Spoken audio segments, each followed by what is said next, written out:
Et bonjour à toutes et à tous, aujourd'hui on se retrouve pour une nouvelle vidéo. Du coup c'est le deuxième épisode de la série. Aujourd'hui du coup on va faire différemment. On va faire une partie suivie d'une analyse au lieu de faire deux parties. Du coup je trouve que c'est mieux. On va essayer, on va voir ce que ça donne. Et bah let's go. Let's go lancer la première partie tout de suite. Tac, voilà. On est parti. Alors on joue contre Adeter qui est qui est bien norvégien. Voilà. On va donc jouer D4. Voilà. L'ouverture que j'aime bien jouer. Du coup, on place nos pions au centre, tout simplement. Tac, on apporte du soutien. Ça, si jamais il me prend, je peux le reprendre tout simplement. Ok.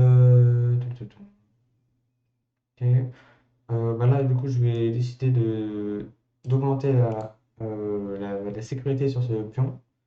Là, je vais décider de tout simplement échanger. Là, on développe nos pièces. Voilà, j'impose un vis-à-vis par rapport à son cavalier. Voilà, on met le rang en sécurité, bien évidemment, très important. Comme ça me permet d'avoir une colonne assez ouverte pour ma tour. Et là, ça la rend active. Du coup, il a fait petit roc. Je peux tout simplement développer mon fou à nouveau pour attaquer cette diagonale. Voilà. On va continuer à développer nos pièces, je pense. Je vais avancer ma reine, je pense, pour essayer de doubler mes tours ici et de mettre encore plus de pression sur cette colonne. Qu'il attaque, mais on va tout simplement reprendre pour pas s'embêter. Voilà, on continue à développer nos pièces. Pour l'instant, tout se passe bien. J'espère que ça va continuer. Donc, alors là, l'idée, ça va être, comme j'ai dit avant, de doubler les tours, d'avancer celle-là ici, de remettre celle de là derrière pour augmenter la pression sur le fou, ou même sur la tour. Du coup, c'est ce qu'on va faire, je pense.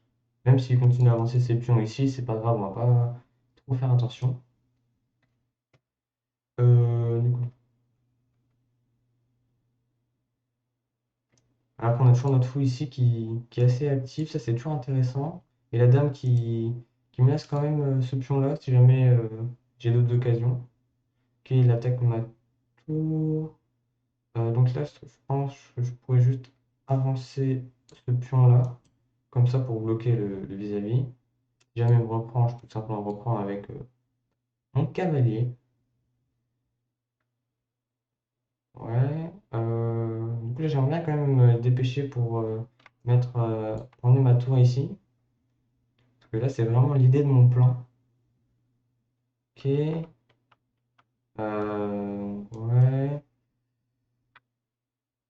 Du coup, je vais tout simplement le prendre ici comme ça. Là. Qu'est-ce qu'il pourrait jouer là? Il est un peu en défense quand même, comparé à moi qui suis en attaque. Il pourrait tout simplement me prendre ici, mais après je reprendrai. Ah bah, il a décidé de reculer son fou. Là, mon cavalier il est plutôt bien positionné. Il attaque ce pion-là. On va faire ce qu'on avait dit juste avant, qui est de doubler nos tours sur la colonne E. Voilà, comme ça, je mets quand même beaucoup de pression sur ce fou qui est attaqué deux fois. Du coup, il doit le bouger ou faire quelque chose avec.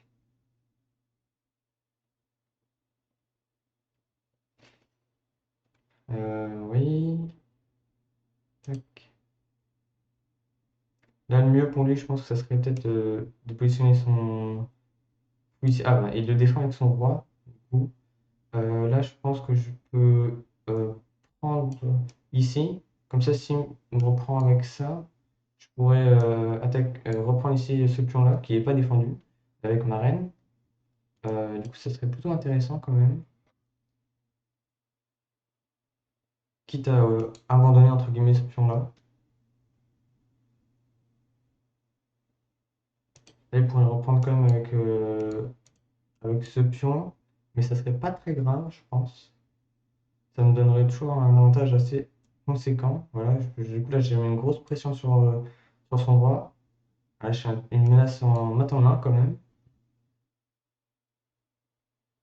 Qu'est-ce qu'il pourrait jouer là? J'aurais pas grand-chose à jouer quand même. Ouais, je mets quand même beaucoup de pression sur la colonne E encore. Là, l'idée de doubler les tours, c'était très intéressant. Maintenant, son roi, il est un peu enfermé derrière ses pièces et derrière son pion. La reine, elle est assez inactive, il a toujours pas bougé. Ok, est-ce que si je vais ici, c'est bien échec et mat, il me semble. Et oui, c'est échec et mat. Non, voilà, une partie assez courte, mais assez intense. Du coup, on se retrouve tout de suite pour la deuxième partie de la vidéo, ou plutôt l'analyse, voilà. Du coup, on se retrouve tout de suite pour pour l'analyse, et à tout de suite. Et nous voilà pour l'analyse de la partie, de la première partie, de l'unique partie de la vidéo. Du coup, on se retrouve avec un score total de 89,9, c'est un très bon score, je suis très content. Et notre adversaire est à 66,6. Du coup, au niveau de la partie qui a duré 19 coups, c'était assez rapide, mais j'ai bien aimé quand même, c'était une bonne partie. Et du coup, on va reprendre coup par coup pour comprendre ce qui s'est passé, qu'est-ce que j'aurais pu faire de mieux, justement. Du coup, on a commencé par D4, voilà le premier coup d'ouverture, tout simplement. Du coup, il a joué ça, tac, du coup là j'ai placé mes deux pions au centre, ce qui me permet de prendre un avantage assez important de contrôler ces quatre cases-là au centre. Du coup, il a avancé son pion, tout ça, c'est encore théorique. Du coup, j'ai défendu tout simplement. Comme ça, s'il me prenait, je pouvais le reprendre tout simplement. Du coup, il a commencé à développer ses pièces. J'ai fait de même. Il a réavancé son pion, voilà, pour attaquer celui-ci et mettre encore plus de pression. Du coup, là, je l'ai repris parce que je voulais pas m'embêter à le défendre. À ce moment-là, on est encore dans la partie théorique. Quand c'est la partie théorique, c'est la partie un peu dans les livres d'échecs, même si je ne connaissais pas du tout cette position, comme vous, je pense. Oui. Du coup, là, j'ai décidé de développer mon fou pour bloquer son cavalier, pour pas qu'il puisse le bouger. Parce que s'il peut pas le bouger ici ou n'importe où, parce que sinon il serait en échec juste là. Juste là, voilà. Du coup, ensuite, il a continué à développer ses pièces. J'ai fait petit roc. Voilà. Là, j'ai mis ma tour dans la colonne E pour bloquer son fou et prendre l'avantage, ce qui m'aura bien servi durant le reste de la partie. Du coup, j'ai continué à développer mes pièces, voilà. Et là, c'est un peu une erreur parce qu'il aurait pu quand même échanger. Et il a quand même mis sa tour, qui est ici, dans le vis-à-vis de mon fou. Du coup, ça bloque un peu quand même son cavalier. Parce que imaginons qu'il bouge son cavalier ici, bah, ça me pourrait me permettre de prendre sa tour. Du coup, c'est un peu dommage quand même pour lui. Ensuite, j'ai décidé de bouger ma reine ici. Oui, c'était pas le mieux parce que ici elle est pas du tout active. Elle peut pas prendre ce pion parce qu'il est défendu deux fois. Et ouais, c'est vraiment pas du tout le bon coup, je pense quand même, parce qu'il y avait beaucoup mieux. Ensuite, il a voulu repousser mon fou, mais bon, ça n'a pas de problème parce que ça m'a permis de reprendre son cavalier. Du coup, voilà, j'ai échangé, j'ai avancé mon cavalier pour pouvoir doubler mes tours, juste ici, et attaquer cette colonne. Je l'ai dit beaucoup de fois, mais c'était assez important pour cette partie. Du coup, là, l'ordinateur me dit que c'est pas un très bon coup. Il me dit que Dame prend C5, ça aurait été un meilleur coup. Du coup, Dame prend C. Oui, attendez. Ah oui, du coup, là, l'ordinateur. Ouais, ok. Ah oui, en fait, là, l'ordinateur me dit que ça m'aurait fait gagner un pion de tout simplement le prendre ici. Ah ouais, au lieu d'avancer ma tour. Mais bon, je garde quand même un avantage un petit avantage.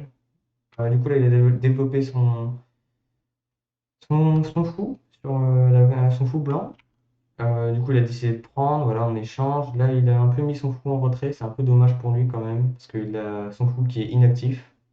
Du coup, là, j'ai enfin doublé mes tours sur la colonne. Du coup, là, il a fait une grosse erreur, qui est de tout simplement utiliser son roi pour défendre cette pièce. Du coup, j'ai tout simplement échangé. Il a repris là. Et à ce moment-là, c'était mat en deux. Du coup, là, j'ai tout simplement pris ici. Et là, il avait plus rien à faire, et peu importe ce qu'il faisait. Et là, je vais juste à le mettre en échec et mat, juste ici. Et ce qui m'a permis de gagner cette partie. Et du coup, du coup, on se retrouve avec un classement de 502. Du coup, on avance petit à petit. Et la partie elle a bien duré 19 coups, ouais. Et mon classement sur cette partie était de 1050. Voilà, c'est pour avoir une ordre d'idée du niveau que j'ai eu. Du coup, il me reste quand même une importante marge de progression.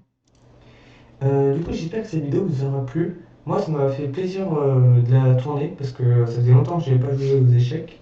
Et voilà, j'espère que ça vous a autant fait plaisir à moi que à vous. Sur ce, je vous souhaite une bonne journée ou une bonne soirée. Ça dépend à l'heure à laquelle vous regardez. Et moi, je vous dis à une prochaine vidéo sur ma chaîne YouTube. Voilà, salut à tous. Ciao!